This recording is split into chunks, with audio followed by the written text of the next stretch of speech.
Good afternoon. This is Mike Arns joining you from Grace Lutheran. This is first of what we hope will not be too many series of greeting you like this, but we wanted to make sure that everybody's included in this community and we continue to come together to worship God. Before I get into the story in today's reading, I wanted to give you a little context of what exactly is going on, because it's really relevant to the story, and it makes it even more profound with what Jesus does. So Jesus and his disciples are in Judea, and they decided to travel to Galilee. So Judea is down here and Galilee is up here, and in between the two is Samaria. Now, of course, in Samaria, that's where the Samaritans live, and Samaritans and Jews do not get along at all. It's a 100-year-old dispute going on between the two. It's kind of like the Serbs and Muslims in Bosnia, or the Catholics and the Protestants in Ireland. And it stems back to that time when the Jewish nation was taken off into captivity to Babylon. And so they moved the majority of the people to Babylon and left a remnant in Samaria. Now, the Jews in Babylon, they stayed pure. They did not intermingle. They did not intermarry with any other people that were there. But in Samaria, where other nations were brought in, they did do that. So they did not remain pure, and the Jews looked down on them for that. And another reason that they didn't get along is when the Jews finally came back to Jerusalem and started to rebuild the temple. The Samaritans came and said, "Hey, we'll help you rebuild this temple." And they said, "No thanks, go home." So that really added to the animosity. So Samaritans and Jews did not associate with each other. They did not buy food from each other. They did not do business with each other. They didn't talk to each other. And so also along with that, as far as being a Samaritan, then we have this person that Jesus will meet as a woman. And we've talked about this before. Women at that time were a third-class citizen if they were lucky. I think that probably the men looked at some of their livestock as more valuable than perhaps their wife. And it was also at that time that a man did not talk to a woman in public. Even a husband did not talk to his wife in public. And there was a saying by the rabbis, it was better to burn a copy of the law than it was to waste their time trying to teach a woman the law. So women were not held in very good standing. So we have Jesus and his disciples now traveling to Galilee through Samaria. They could have went across the River Jordan and up that way to get to Galilee, but Jesus decided that we need to go through Samaria. So on the journey, they stop to rest. Now, Jesus shows us his human side here. He's tired. He needs to rest. And obviously hungry, because the disciples going to town to get some food, and he's thirsty. It's just like us. If we were out on a hike, or if we're out working or whatever, we stop to get something to eat, to rest, to have something to drink. And Jesus is the same way. He shows us his humanness. And as he's sitting there waiting for the disciples to return, then a person comes to the well, also to get water.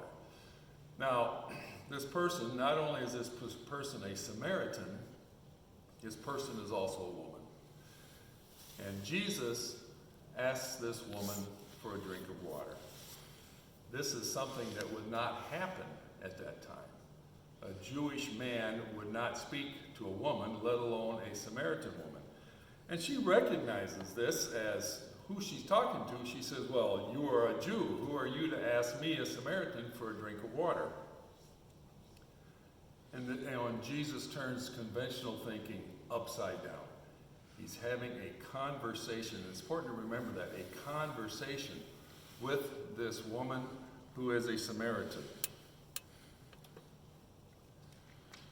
And so, as they are there at the well and the conversation starts, Jesus tells her that, I can give you water that is everlasting, running water that will fill up your soul. But she doesn't quite get it yet. She's kind of like Nicodemus. She's not understanding what Jesus is talking about, this living water, a gift from God that would fill her up.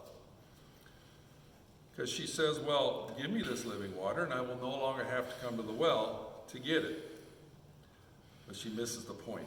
So Jesus changes tactics here at this point. And he says, okay, call your husband to come to the well.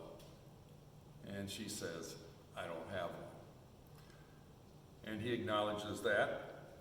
And he says, I know you don't have a husband. You've had 5. And the person you are with now is not your husband.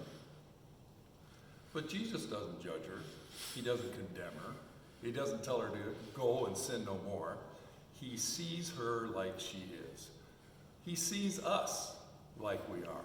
No matter where we are, what is going on in our lives, whether we are at the top of the mountain, somewhere partway up the side, or we're down on the bottom, if we've got family issues, health issues, whatever is going on, he's still there. And he sees us. And as he's telling this woman that, she recognizes in Jesus that he is a prophet. Her eyes are open to that. And then the discussion at this time turns to worship. And she says, we worship on the mountain. We worship God here. And we know that the Jews say to go to Jerusalem and worship in the temple. And Jesus says, the time has come when this is going to change. God is worshiped in spirit and in truth. And so you don't need a building to go and worship God. And that kind of applies to where we are today. Even though we cannot be in this space together, we can still gather through media like this to receive God's message, to know that he is still there. We can still worship him. We can still feel his grace, even though we are not gathered together. And at this point in time,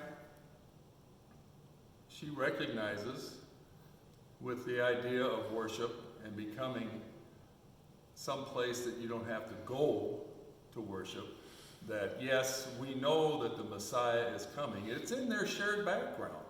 They know the Messiah is going to come. And Jesus responds to her with the name that God gave himself. When Moses went up to the burning bush and he asked God, what do I call you? He says, I am.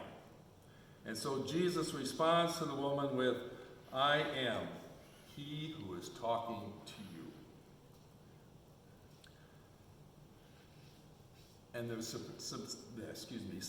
Samaritan woman responds by putting her jar down, and she leaves and goes back to her town. She doesn't stand and have any more conversation. She has heard that she has met the Messiah, and she goes back to the village and she says, come and see. Come and see who I have found. He has told me everything about me. Can he be the Messiah? And because of her witness, because of her testimony, the townspeople come out. She joins John in his journey, where he started as John the Baptist and became John the Witness.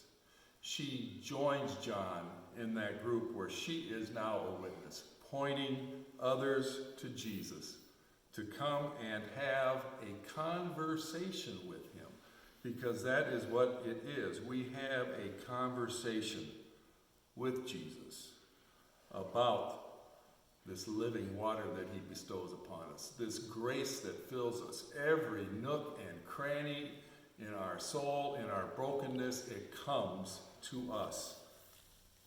We don't have to seek it. We don't have to ask for it. It comes to us. So now the disciples are coming back, and they see this conversation going on with the woman, and they see her leave, and they don't spend time asking Jesus, why are you talking to this woman? Because I think they're finally starting to get the idea that he's going to do this kind of stuff, turn conventional thinking upside down. I mean, he stopped and he talked to a Samaritan and a woman, and now he said that you're no longer going to go worship God in Jerusalem. You're going to worship him everywhere. And so the disciples come back, And Jesus tells them, he says, I am fed by the work of doing what my Father started. We are harvesting what we did not sow. We are reaping the rewards of work that was done previously. And that is where we are here at Grace today. We are doing those same things. You know, the other Sunday I heard a conversation take place at one of the tables in the fellowship hall. And they were talking about grace, and it was talked about, you could hear the concern in their voices, like, what happens to grace when those of us who are older are gone and no longer able to come? Or what do we do at Grace if Pastor Don is no longer here? We have to call somebody new. Are we going to be able to continue? There was real concern in the voice, and I think that the answer to that question is in this story. We have to do what that Samaritan woman did. We need to leave this place and go out and tell everybody what we have found. Come and see. If we do that, we need not worry about Grace's future. God has already secured it. He will bring those people here to this house to have that conversation, to sit down with Jesus and know that grace is truly ours. So go and tell, come and see. God loves you, and so do I.